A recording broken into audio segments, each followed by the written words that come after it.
दोस्तों नमस्कार। आज हमारा ALP CBT1 का सेट नंबर 3 है। उससे पहले की वीडियो में ने 2 सेट कराए हैं।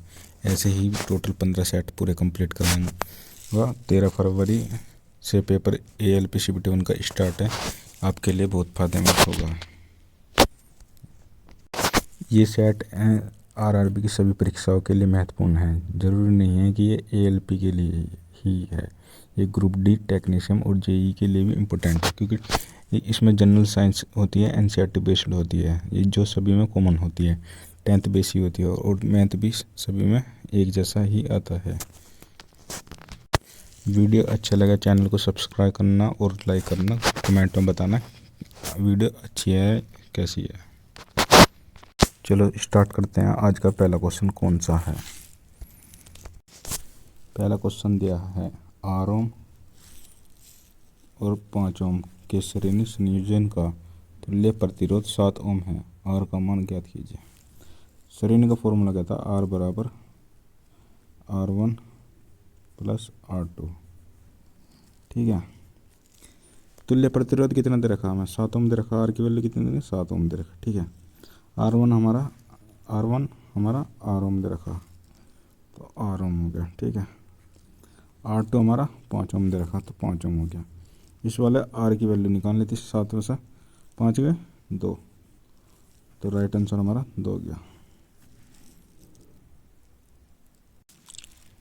अगला क्वेश्चन दिया है, यदि किसी आंकड़े का माध्य 65 है, ठीक है, और बहुलक 23 है, तो अनुभाविक सूत्र का उपयोग करते हुए माध्य ज्ञात कीजिए।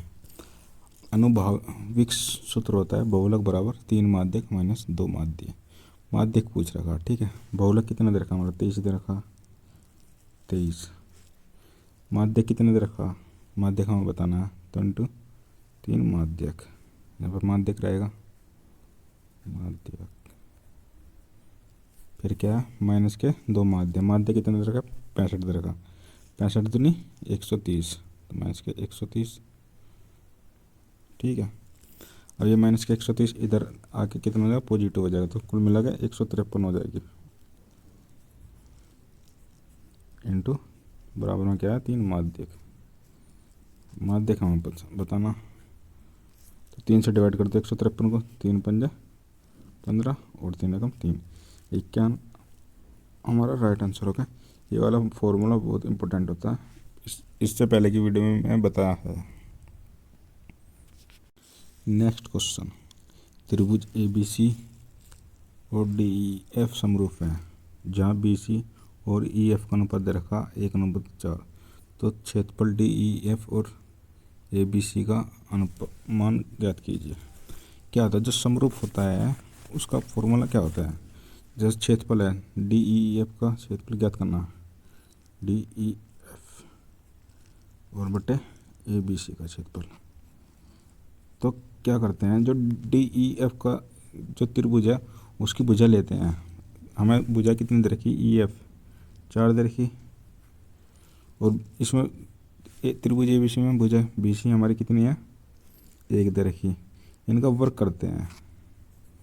वर्क करने पर 16/1 आ गया। पूछा क्या था? क्षेत्रफल त्रिभुज DEF और क्षेत्रफल त्रिभुज ABC का मान ज्ञात करना था। बटे तो नीचे 1 है, कि तो कोई वैल्यू होती नहीं, उसका राइट आंसर हमारा 1 हो गया।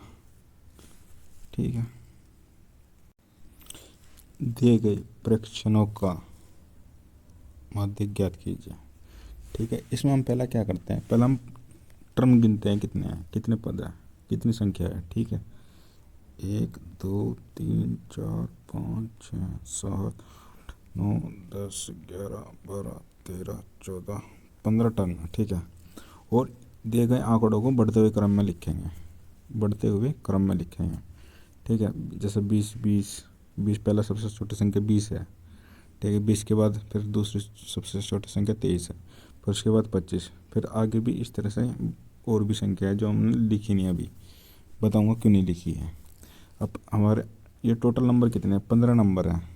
जब हमारी नंबर ऑफ आंकड़ों की संख्या विषम होती है, तो विषम में क्या होता है? जैसे कितने आंकड़े हैं? 1 2 3 4 5 6 7 8 9 10 11 12 13 14 15 आया है। ठीक है, जब संख्या विषम होती है तो उसमें एक जोड़ के 2 से डिवाइड कर देते हैं। 15 1 16, 15 हमारे नंबर है, विषम है। ठीक है, तो उसमें हम एक जोड़ देंगे, 16 हो जाएगा बटे 2, तो कितना आ जाएगा 8। ये जो 8 है ये 8वां टर्म होता है, 8वां टर्म, 8वां पद होता है। ठीक है, तब हमने क्या बोला था, बढ़ते हुए क्रम में लिखना। जैसे 20 से स्टार्ट करें, 20 के कितने इसमें 6 हैं, फिर उसके बाद 23, फिर 25। अब 8वां टर्म देखें कौन सा, 1 2 3 4 5 6 7 और 8, 8वां टर्म हमारा 25 आएगा। ये हमारा आंसर है। निम्नलिखित में से कौन सी ग्राही स्वाद की पहचान करने में मदद करती है। रस ग्राही, ऑप्शन नंबर 2 राइट आंसर। साधारण ब्याज पर ऋण दी गई कोई राशि 4 वर्षों में स्वयं का 7/5 हो जाती है। वार्षिक ब्याज की दर ज्ञात कीजिए। ये 7/5 का क्या मतलब है, यानी कोई धनराशि 4 वर्ष में 7/5 हो जाती है, यानी कि हमारी धनराशि कितनी थी, 5 थी, और कितनी बढ़ी जा रही, 7 हो जा रही थी। तो यानी कि ब्याज हमें कितना मिल रहा, 2 रुपये ब्याज मिल रहा है, 2 ब्याज मिल रहा। तो ब्याज का फॉर्मूला होता है साधारण ब्याज बराबर मूलधन गुणा दर गुणा समय बटे 100 होता है। तो ब्याज हमें कितना प्राप्त हो रहा, 2। ठीक है, बराबर मूलधन कितना हमारा, राशि कितनी 5 थी। ठीक है, दर हमको निकालनी है, और समय कितना दे रखा, 4 दे रखा, वो बटे 100,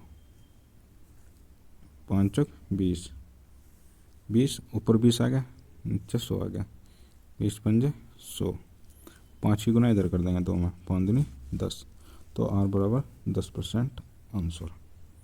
ठीक है, 7/5 का ही मतलब ये होता है कि हमें 5 रुपये थे हमारे पास, 2 रुपये ब्याज मिले, तो 4 वर्षों में 2 रुपये हमें ब्याज प्राप्त हो रहा है, इसका मतलब ये होता है। नेक्स्ट क्वेश्चन, निम्नलिखित में से कौन सा अणु प्रोटीन बनाने के लिए सूचना स्रोत के रूप में कार्य करता है। ऑप्शन नंबर 3 डीऑक्सीराइबोन्यूक्लिक अम्ल।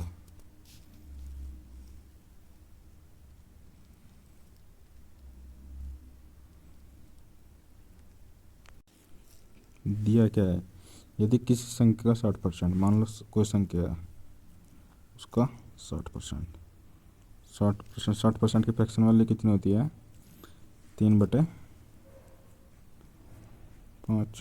ठीक है, को 120 जोड़ा जाए, अब इसमें 120 जोड़ दिया तो परिणाम वही संख्या प्राप्त होती है। परिणाम कौन सी संख्या प्राप्त होती है, वही संख्या प्राप्त होती है, x। ठीक है, तो कुल मिलाकर यहाँ पर x की वैल्यू निकालनी है। पहले हमको कैसे निकालेंगे x की वैल्यू, यहाँ कितना आ जाएगा, 3x और 5x, 2x एल्सियम ले लेंगे 5, तो 2x बराबर कितना आ गया, 600 आ गया।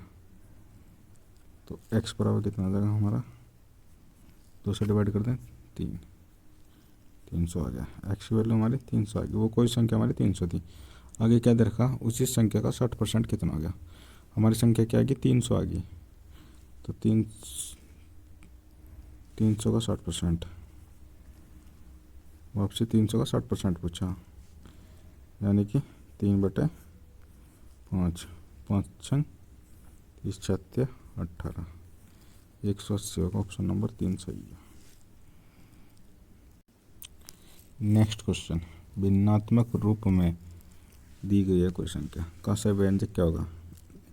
यहाँ क्या दे रखा, 6 पॉइंट क्या 4 6 4 6 4 6 दे रखा, इसको हम ऐसा करके लिख लेते हैं 4 6 के का 12। ठीक है, जब हम इसका दशमलव हटाते हैं तो क्या करते हैं, ये पूरा 646 में से पूरी संख्या में से पॉइंट के बाद वाला अंक घटाते हैं पूरी संख्या से। 646 में से लेफ्ट का ये वाला अंक घटाते हैं पॉइंट के लेफ्ट वाला अंक। ठीक है, -6। ठीक है, अब ये देखते हैं जो पॉइंट है कितना अंक बाद लग रहा है, 2 अंक बाद पॉइंट लग रहा है, तो उतने ही 9 लिखते हैं हम, 2 ही 9 आएंगे। 2 अंक बाद पॉइंट लग रहा था, 2 ही 9 आएंगे नीचे। तो क्या बन गया हमारा ऊपर 640/99। ऑप्शन नंबर 1 राइट आंसर है। अमिता अपनी सहेली अमृता से 2 वर्ष बड़ी है, ठीक है। अमिता के पिता की आयु अमिता की आयु से 2 गुनी है और अमृता की आयु उसकी बहन की आयु से 2 गुनी है। अमिता के पिता और अमृता की बहन की आयु 43 वर्ष का अंतर है। अमिता और अमृता की आयु के बीच का अंतर ज्ञात कीजिए। अब देखो कितना आसान सवाल है ये, बीच में कुछ यहाँ से लेकर यहाँ तक का मैं कोई लेना देना नहीं है, ठीक है। पूछा क्या, अमिता और अमृता की आयु के बीच का अंतर ज्ञात कीजिए। यहाँ पे क्या दे रखा, अमिता अपनी सहेली अमृता से 2 वर्ष बड़ी है, तो 2 वर्ष का अंतर आएगा।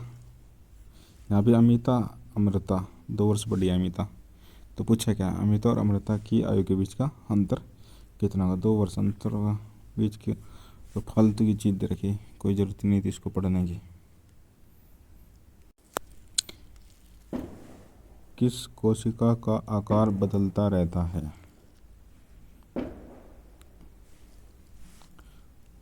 अमीबा। अमीबा का आकार बदलता रहता है हमेशा। एक बेईमान दुकानदार अपना माल क्रय मूल्य पर बेचने का दिखावा करता है। कोई दुकानदार है, 20 रुपये की वस्तु लाया और 20 रुपये में बेच रहा। हालांकि वह गलत बार का उपयोग करता है, लेकिन वह गलत बार का उपयोग करता है जिस पर 200 ग्राम लिखा होता है, लेकिन वास्तव में उसका भार कम होता है। इस गलत बार का उपयोग करके दुकानदार को 25% का लाभ होता है। प्रयुक्त भार का वास्तविक माप कितना होगा, ठीक है। कोई 20 रुपये की चीज़ लाया, वस्तु लाया, या मान के चलो 1000 किलोग्राम कोई सामान लाया 20 रुपये का, वो 20 रुपये में ही बेच रहा है। लेकिन वो जो घटतौली कर रहा है वो बाट के वजन में कर रहा है, उस पर लिखा कुछ और है, लेकिन एक्चुअल में वो बाट कम ग्राम का होता है, उससे ही वो लाभ कमाता है। तो यहाँ क्या दे रखा, 200 ग्राम लिखा है यहाँ पे, ठीक है। इस 200 ग्राम पे तो हमें 25% का लाभ हो रहा है ना, तो 25% की फ्रैक्शन वाले लेके थे 25 25 चौका 100, तो 25 चौका 100 ऐसा नहीं करेंगे, इसको ऐसा करेंगे। मान के चलो वो 200 ग्राम लिख कर बेच रहा ग्राहक को 200 ग्राम, ठीक है। हम ऑप्शन उठाएंगे, ऑप्शन उठाएंगे। ऑप्शन नंबर मान के चलो हम 160 ही उठाते हैं, ठीक है। 160 उठाया, लिखा उस पर 200 ग्राम है और एक्चुअल में बाट कितने ग्राम का हमारा 160 ग्राम है ना, और मैं ले रहा 200 ग्राम का पैसा, यानी कि 40 ग्राम का लाभ हो रहा ना मुझे। कितने पर हो रहा है, 160 ग्राम पर हो रहा, तो 160 40 कितने का लाभ हो रहा मुझे, 40 का गुना 100 कर दो, 4 चौक 16, 4 दूनी 8, 4 पंजे 20, यानी 25% का लाभ हो रहा मुझे। और तो यहाँ भी क्या बता रखा, गलत बार का उपयोग करके 25% का ही लाभ होता है। प्रयुक्त बार का वास्तविक माप कितना होगा था, यानी कि 160 हमारा राइट आंसर है। इसको ऐसा कर लो, ऑप्शन से ही ठीक रहेगा। निम्नलिखित में से किस जीव में पुनर्जनन की क्षमता होती है। प्लेनेरिया एक ऐसा जीव होता है जिसमें पुनर्जनन की क्षमता होती है। नेक्स्ट क्वेश्चन, 2 व्यक्ति 56 किलोमीटर की दूरी पर स्थित है। माना एक व्यक्ति यहाँ है और एक व्यक्ति यहाँ है, दोनों के बीच की दूरी 56 किलोमीटर है, ठीक है। एक दूसरे की और गाड़ी चलाते हैं। पहले व्यक्ति की चाल 12 kmph है, ठीक है, 12 kmph है। दूसरे व्यक्ति की चाल कितनी है, 14 kmph, 14 किलोमीटर प्रति घंटा, ठीक है। यदि वे एक साथ गाड़ी चलाना आरम्भ करते हैं, यानी कि ये भी इधर से चले और ये भी इधर से चले, एक साथ चले, तो कितने समय बाद वे एक दूसरे से 4 किलोमीटर की दूरी पर होंगे। मानो चलो पहले दोनों चलते हैं 12, ये वाला व्यक्ति चलता है 12 की स्पीड से, तो 1 घंटे में 12 किलोमीटर चलेगा, अगला घंटा 14 किलोमीटर चलेगा। ठीक है, उससे अगले घंटे में 12 और चलेगा ये, फिर उससे अगला घंटा 14 और चलेगा, तो ये तो 28 चल गया और ये 24 चल गया। टोटल दूरी हमारी कितनी है 56, ये कितनी होगी 28 और 24 52। तो बोला क्या है, तो कितने समय बाद वे एक दूसरे से 4 किलोमीटर की दूरी पर होंगे। 24 को 4 की और ज़रूरत है, ये भी तो 56 हो जाएंगे, तो यानी कि कुल मिलाकर 2 घंटे में 4 किलोमीटर की दूरी पर होंगे 2 घंटे बाद, क्योंकि 2 घंटे में ये 28 चला गया, ये 2 घंटे में 24 चलेगा, 4 किलोमीटर की दूरी रह जाएगी बीच की, टोटल दूरी 56 है ना, तो 2 घंटे हमारा राइट आंसर है।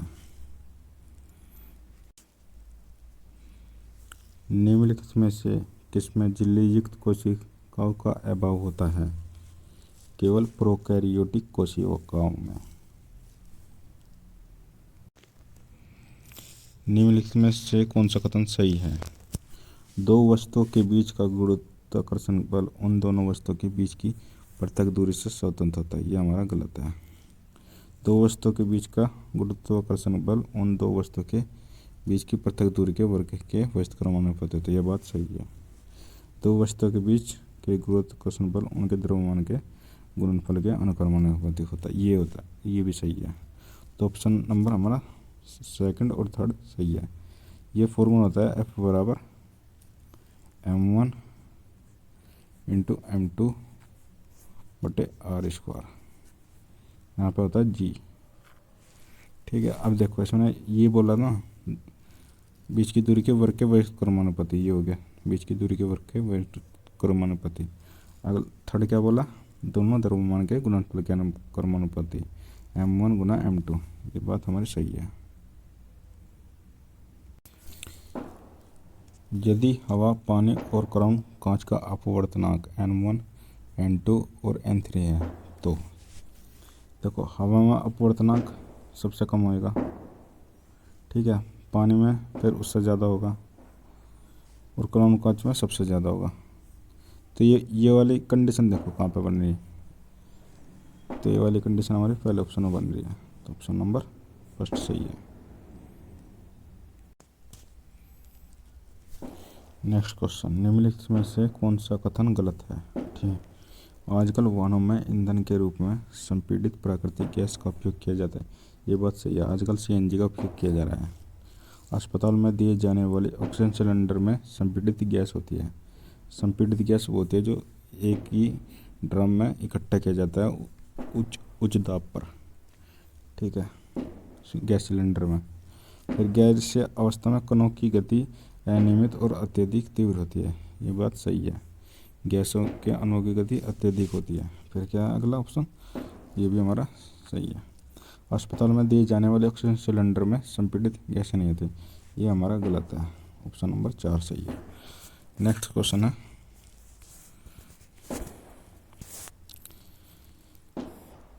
सहसंयोजक रूप से आबंधित यौगिकों का क्वथनांक कम क्यों होता है।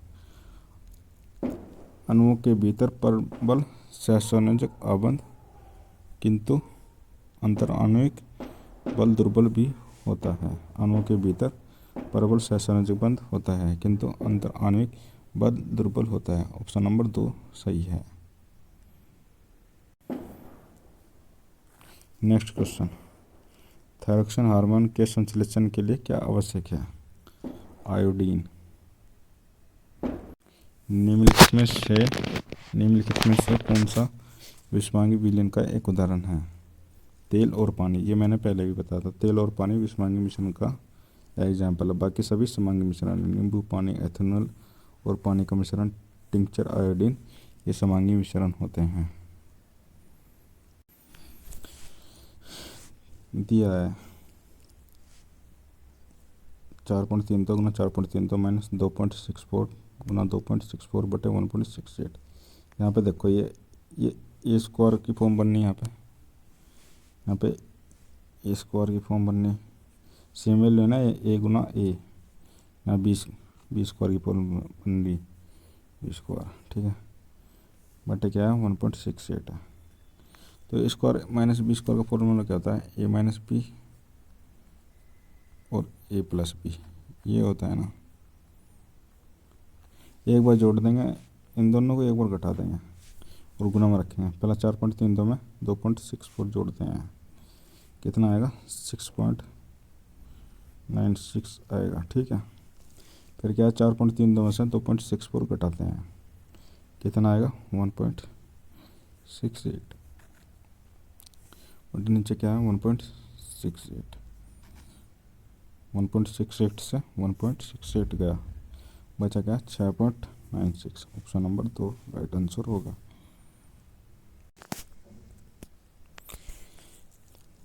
ऐसे क्वेश्चन को लगाने के लिए क्या करना होता है, इतना ऑप्शन पढ़ने की जरूरत नहीं पड़ती बिल्कुल भी, सिर्फ इसको देखो और क्वेश्चन पढ़ो क्या है। यहाँ से दुकान बी की तुलना में सी ने कितने प्रतिशत वस्तुएं अधिक बेची, ठीक है।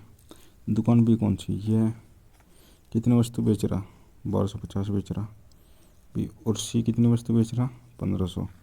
1250 से 1500 कितना अधिक है 250, 250 अधिक है। ये पूछा बी की तुलना में कितने प्रतिशत अधिक वस्तु बेचते हैं, बी कितनी बेच रहा है 1250, 1250 बेच रहा, तो परसेंटेज में कितनी 900, काट दो 0 से 25 पंजे 125 और 5 दूनी 10, तो हमारा राइट आंसर होगा 20%। कोस 45 बटे tan 30 प्लस कोट 60 किसके बराबर होगा। कोस 45 की वैल्यू होते हैं 1/√2, लिख दिया। tan 30 की वैल्यू होते हैं 1/√3 प्लस कोट 60 की वैल्यू होते हैं 1/√3। √3 एलसीएम आ जाएगा, जब √3 एलसीएम आ जाएगा तो √3 सबसे ऊपर चला जाएगा, यहाँ चला जाएगा तो ऊपर √3 आ जाएगा। यहाँ पर हमारा क्या बन जाएगा 2 बन जाएगा, 1 और 1 2 हो जाएगा, और 2 यहाँ चला जाएगा, गुना हो जाएगी 2 की, तो नीचे क्या जाएगा 2√2, ये हमारा आंसर होगा √3/2√3। ट्रिग्नोमेट्री का हर रेलवे एग्जाम में आता है, इसलिए फॉर्मूला अच्छी तरीके से याद कर ले सभी स्टूडेंट्स। दिया है जिप्सम को 373 केल्विन पर गर्म करने पर कौन सा यौगिक प्राप्त होता है। आपको पता होगा जब जिप्सम को 373 पर केल्विन पर गर्म करते हैं तो प्लास्टर ऑफ पेरिस प्राप्त होता है। प्लास्टर ऑफ पेरिस का फॉर्मूला होता है CaSO4 इंटू के ½ H2 है। ऑप्शन नंबर 3 ये हमारा राइट आंसर होगा।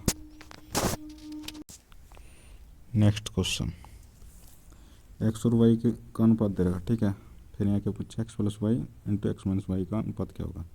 अब यहाँ क्या है, एक बार जोड़ दो और एक बार घटा दो, 8 और 3 11, 8 और 3 11, x + y 11 हो गया और x - y 5 हो गया, तो क्या हो गया 11:5 हो गया, ठीक है, हमारा राइट आंसर होगा। क्वेश्चन को ध्यान से पढ़ना, ऐसा क्वेश्चन कोई टीचर भी नहीं करा पाएगा और ना ही एग्जाम में ऐसा क्वेश्चन कोई कर पाता है, जल्दी से छोड़कर भागना पड़ता है। देखो क्या दिया है, यदि 1 घन सेंटीमीटर संगमरमर का भार 25 ग्राम है, ठीक है। फिर क्या है 28 सेंटीमीटर चौड़े और 5 सेंटीमीटर मोटे संगमरमर के एक ब्लॉक का भार 112 किलोग्राम है। ब्लॉक की लंबाई ज्ञात करना। देखो 1 सेंटीमीटर क्यूब का भार कितना दे रखा 25 ग्राम दे रखा, और यहाँ पे जो एक घनाभ है 28 सेंटीमीटर और 5 सेंटीमीटर और उसकी कोई लंबाई भी है। अगर इनका जब हम आयतन निकालेंगे तो उसका भार जो होगा 112 किलोग्राम होगा। जब हमको मालूम है 1 सेंटीमीटर क्यूब का भार 25 ग्राम है, ठीक है, तो 25 ग्राम जो दे रखा हमें 112 किलोग्राम दे रखा, 25 का कितना गुना है, कितना गुना है हमारा 4480 गुना है 25 ग्राम का, कितना गुना, 4480 गुना। तो हमारा आयतन भी उस घन का 4480 हो जाएगा, यानी कि 1 सेंटीमीटर क्यूब का 4480 गुना हो जाएगा, ये हमारा आयतन हो जाएगा। ये जो आयतन होगा ये हमारा इस ब्लॉक का होगा, जिसकी चौड़ाई दे रखी है 28 सेंटीमीटर और मोटाई दे रखी है 5 सेंटीमीटर। इसकी लंबाई हमें ज्ञात करनी है, तो हमें इसका आयतन का तो पता चल गया 4480 रखा, क्योंकि 28 सेंटीमीटर चौड़े और 5 सेंटीमीटर मोटे संगमरमर के ब्लॉक का भार दे रखा है 112 किलोग्राम हमको, जो कि 4480 घन सेंटीमीटर क्यूब के आयतन के बराबर है। ठीक है, तो हमें आयतन दे दे 4480, हमने आयतन निकाल लिया इसका। अब इस वाले घन की लंबाई निकाल लेंगे। क्या होता है घन के आयतन का फॉर्मूला, लंबाई गुना चौड़ाई गुना ऊंचाई। लंबाई पूछ रही है, ठीक है, लंबाई तो हमें बतानी है, चौड़ाई कितने देखी 28 और मोटाई कितने देखी, ऊंचाई मोटाई एक होती है, एक ही होती है 5। आयतन कितना है हमारा 4480, 4480 आया। इस ब्लॉक का भार देखना ना, तो हमने इस ब्लॉक के भार का आयतन ही निकाल लिया। आयतन यहाँ से निकाल रहा है 1 सेंटीमीटर क्यूब 25 ग्राम के बराबर होता है, तो 112 किलोग्राम कितना आयतन के बराबर होता है, ऐसे निकाल ले, डिवाइड कर दो, 5 से डिवाइड कर दो, चाहे 5 से कर दो, 5 अट्ठे 40, 5 अट्ठे 40, 5 छः 30, 28 सब डिवाइड कर दो 886 को, ये 32 बार चला जाएगा, 32 सेंटीमीटर हमारा आंसर होगा। 28 को 886 से भाग दे दो। देखो दोबारा देखो क्या है, ये हमारा आ गया था आयतन हमारा इसका 28 सेंटीमीटर और 5 सेंटीमीटर मोटे संगमरमर के एक ब्लॉक का भार 112 किलोग्राम आ गया, जिसका हमने आयतन निकाल लेते, जो हमारा आ गया था 4480 आ गया था। ठीक है, हमें दे रखा 28, चौड़ाई दे रखी, मोटाई दे रखी 5, लंबाई निकालनी हमको, तो हम इसको डिवाइड करेंगे, एल बराबर हमारी 32 सेंटीमीटर आ जाएगी। ठीक है, हमारा राइट आंसर होगा। बहुत ही इम्पोर्टेंट क्वेश्चन है, किसी मास्टर से करा के देखना, हिल जाएगा। निम्नलिखित में से कौन सा HNO3 का आणविक द्रव्यमान होता है। आणविक द्रव्यमान क्या होता है, जैसे H का द्रव्यमान कितना होता है, 1 होता है 1। नाइट्रोजन का द्रव्यमान कितना होता है 14 होता है। ऑक्सीजन का द्रव्यमान कितना होता है 16, जबकि ऑक्सीजन के कितने अणु है 3 अणु है, तो 16 या 48, जोड़ देना 15 48 कितना हो गया 63, तो आणविक द्रव्यमान हमारा 63 हो गया, जिसको हम यू से प्रेजेंटेशन करते हैं, लास्ट में यू लगाते हैं, आणविक द्रव्यमान 63 यू हमारा राइट आंसर हो गया। ऐसे क्वेश्चन आप परमाणु द्रव्यमान 20 तक लगभग कैल्शियम तक का याद होना चाहिए सभी के। निम्नलिखित में से कौन सी धातु तन हाइड्रोक्लोरिक अम्ल के प्रति अधिक अभिक्रियाशील होती है। Magnesium, option number 2 right answer है। 1 मीटर फोकस दूरी के उत्तल दर्पण के वक्रता केंद्र और ध्रुवों के बीच की दूरी क्या होती है। वक्रता केंद्र और ध्रुवों के बीच की दूरी होती है त्रिज्या होती है, और त्रिज्या जो होती है हमारी फोकस दूरी की दोगुनी होती है। त्रिज्या फोकस दूरी की दोगुनी होती है। ठीक है, फोकस दूरी कितने 1 मीटर दे रखी है, तो 2 मीटर हो जाएगी हमारी, तो ऑप्शन नंबर 2, ऑप्शन नंबर 4 जिसमें 2 मीटर दिया है। वक्रता केंद्र और ध्रुवों के बीच की दूरी त्रिज्या के बराबर होती है, और त्रिज्या होती है फोकस दूरी की दोगुनी होती है।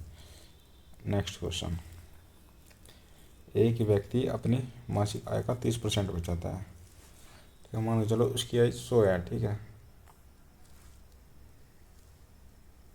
100 है, 30% बचाता है, और 70% खर्च कर देता है। ठीक है, यदि उसकी मासिक आय में 20% की वृद्धि होती है, मासिक आय में हमने कर दी वृद्धि, 100 से 120 होगी। ठीक है, 100 से 120 होगी, तो आगे क्या दे रखा है से, तो वह पिछली बचत से 20% अधिक बचाता है। क्या दिया, दोबारा देखते हैं, पूरा नहीं था ना, छोटा करते हैं इसको। देखो ऐसा करना है इसको, पहले मान के चलो इसकी 100 थी। ठीक है, 30% बचाता है, 30% बचाता है, 100 का 30% बचाता 30, तो ऑटोमेटिक 70% खर्च कर रहा है। आगे क्या बोला, यदि इसकी मासिक आय में 20% की वृद्धि होगी, 20% की वृद्धि करते 120 होगी यहाँ, 100 का 20% 20 होता है, तो 120 होगी यहाँ पे। बोला क्या है, तो वह पिछली बचत से 20% अधिक बचाता है। पहले कितना बचाता था, 30 बचाता था, उससे 20% अधिक बचाना, तो 30 का 20% कितना होता है, 6 होता है, तो यानी कि 6 रुपये अधिक बचाता है, इसका मतलब 36 रुपये अधिक बचाता है। बोला गया उसका व्यय में वही प्रतिशत वृद्धि कितनी है। अब उसकी व्यय में वृद्धि बतानी, पहले तो यहाँ व्यय निकालनी पड़ेगी, व्यय कितनी आई। ठीक है, व्यय 120 में 36 गए, 10 में 6 गए 4, और 11 दिन गए 8, तो हमारी व्यय कितनी आएगी, 84 आएगी। पहला खर्च कितना होता, व्यय 70 होता, तो कितना बढ़ गया, 14 बढ़ गया, 14 बढ़ गया, 70 से 14 बढ़ गया, तो 100 पे कितना, 0 से 0 गए, 7 दूनी 14, तो कुल मिलाकर 20% उसकी व्यय में वृद्धि होगी। इसको ऐसा करना था। नेक्स्ट क्वेश्चन,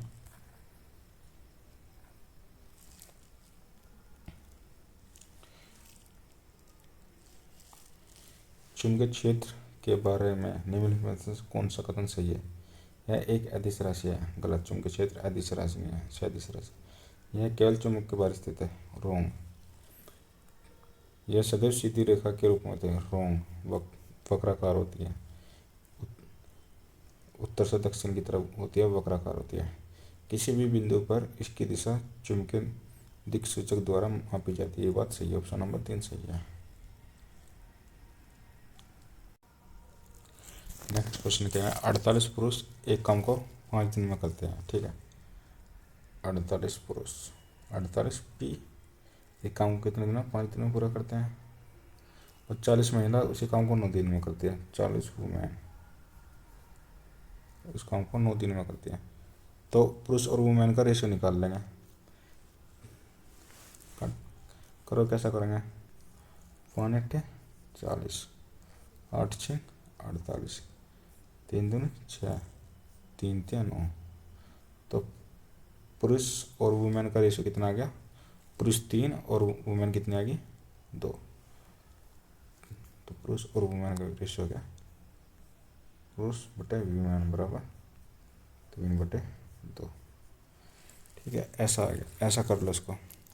तो पूछा क्या है, 4 पुरुष और 6 महिला मिलकर उस काम को कितने दिन में पूरा कर सकते हैं। मानो चलो यहाँ पर 48 पुरुष किसी काम को कितने दिन में कर रहे हैं, 5 दिन में कर रहे हैं। एक पुरुष की एफिशिएंसी कितनी है, 3 है, तो 48 की 3 गुना होगी। यहाँ पे दिन कितने दे रखे, 5 दे रखे, बराबर यहाँ क्या दे रखा है, 4 पुरुष और 6 वीमेन मिलकर, यानी कि 4 पुरुष है, तो एक पुरुष की एफिशिएंसी 3 है, तो 4 पुरुष की 12 होगी, प्लस 6 वीमेन काम करे, 6 वीमेन की एफिशिएंसी कितनी, 2, 6 3 12 ही होगी। बोला क्या है, कितने दिन में पूरा करेंगे, तो यहाँ डी ज्ञात करना, 12 12 24, 24 दूनी 48, 2 तिया 6 और 6 पंजे 30, 30 हमारा राइट आंसर हो गया।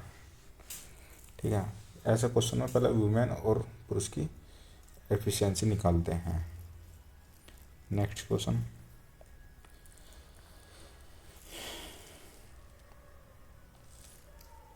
यदि एक आदमी जमीन से 2.5 मीटर की ऊंचाई तक 1 किलोग्राम भार उठाता है, यानी कि यहाँ से 2.5 मीटर तक का 1 किलोग्राम भार उठाता है, 1 किलोग्राम।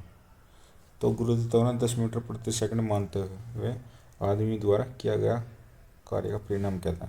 जब कोई वस्तु हम नीचे से ऊपर उठाता है तो हमारी स्थितिज ऊर्जा क्या होती है?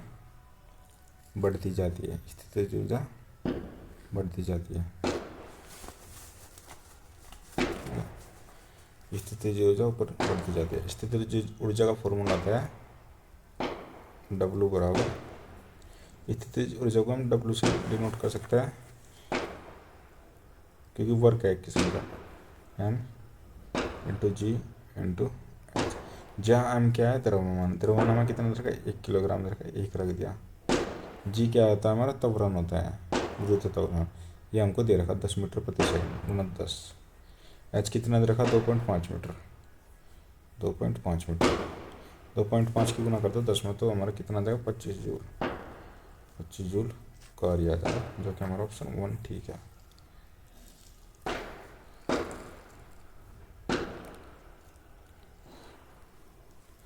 छत्तीस की पावर 1/36। 36 का हम क्या लिख सकते हैं? 6 की पावर 3 करके लिख सकते हैं, ठीक है।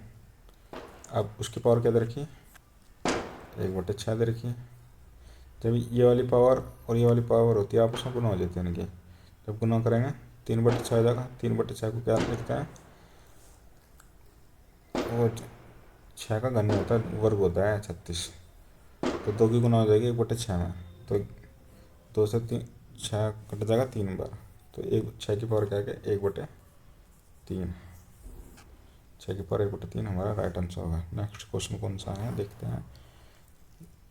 दिया है दो संख्या का एलसीएम 84 है। यदि संख्या 2:3 के अनुपात में है तो संख्याओं का योग ज्ञात कीजिए। यहाँ पे दो संख्या दे रखी है, यहाँ पे एक एक्स यहाँ है और एक एक्स यहाँ है, ठीक है। तो 2 क्या 6x हमारे क्या एलसीएम, जबकि कितना दे रखा हमें 84 दे रखा।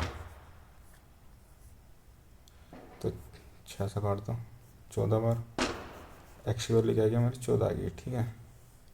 पूछा गया तो संख्या का योग क्या होगा? संख्या कितने दे रखी अनुपात में? 3 अनुपात 2, 3 और 2 5, 5 की गुना 14 में कर दो, 14 पंजे 70। ये हमारा राइट आंसर हो गया। निम्नलिखित में से कौन सी भौतिक राशि एक गतिशील पिंड द्वारा तय की गई कुल पथ की लंबाई के बराबर है? दूरी।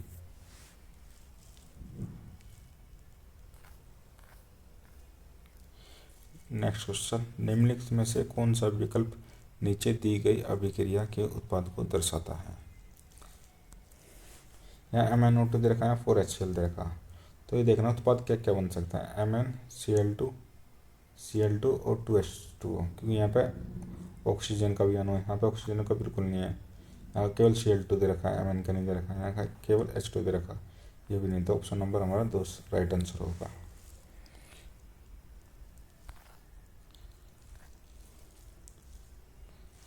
एक फुटकर विक्रेता ने एक वस्तु को उसके अंकित मूल्य पर बेचा होता तो उसे 18% का लाभ होता है। यदि वस्तु का अंकित मूल्य 826 है तो वस्तु का क्रय मूल्य क्या होगा?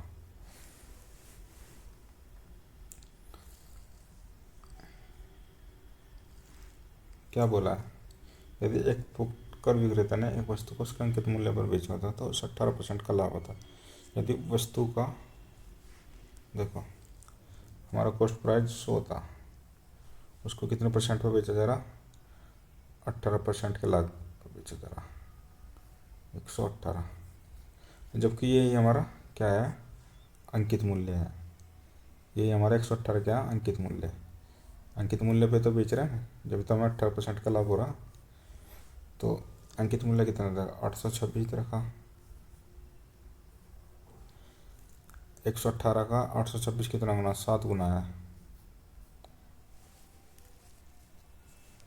7 गुना। तो 100 का भी 7 गुना कर दो, 700 हो जाएगा। 700 हमारा राइट आंसर होगा। ये बोल रखा ना इसमें अंकित मूल्य पर बेचा जाता। अंकित मूल्य मान कर चलो हमें 118 रखेंगे जब तो हमारा 18% का लाभ होगा ना। 100 तो हमारा कॉस्ट प्राइस है, एक 18% का लाभ प्राप्त करने के लिए 118 बेचना पड़ेगा। जबकि बोला गया अंकित मूल्य पर बेचा है, तो अंकित मूल्य भी हमने 118 हो गया हमारा। और जबकि एक्चुअल में अंकित मूल्य दे रखा 826 दे रखा, 118 का 826 7 गुना होता है, तो 100 का 7 गुना कितना है 700। ये हमारा आंसर हो गया। एक गोले का पृष्ठ क्षेत्रफल दे रखा, तो इसका व्यास ज्ञात कीजिए। पृष्ठ क्षेत्रफल गोले का क्या था, 4 पाई आर स्क्वायर ये होता है। ठीक है, किसके बराबर दे रखा 256, और यहाँ पर पाई भी है। पाई से पाई का 4 से काट दो, 4 6 24, 4 चौक 64 आ गया। 64 का वर्गमूल कितना आ जाएगा 8, और आ गया हमारे 8। ये त्रिज्या है, पूछा क्या व्यास, त्रिज्या का 2 गुना होता है व्यास, तो 8 दूनी 16, 16 मीटर उस गोले का व्यास होगा। Option number 1। वीडियो अच्छी लगे तो सब्सक्राइब करना। थैंक यू, मिलते हैं नेक्स्ट वीडियो में, धन्यवाद।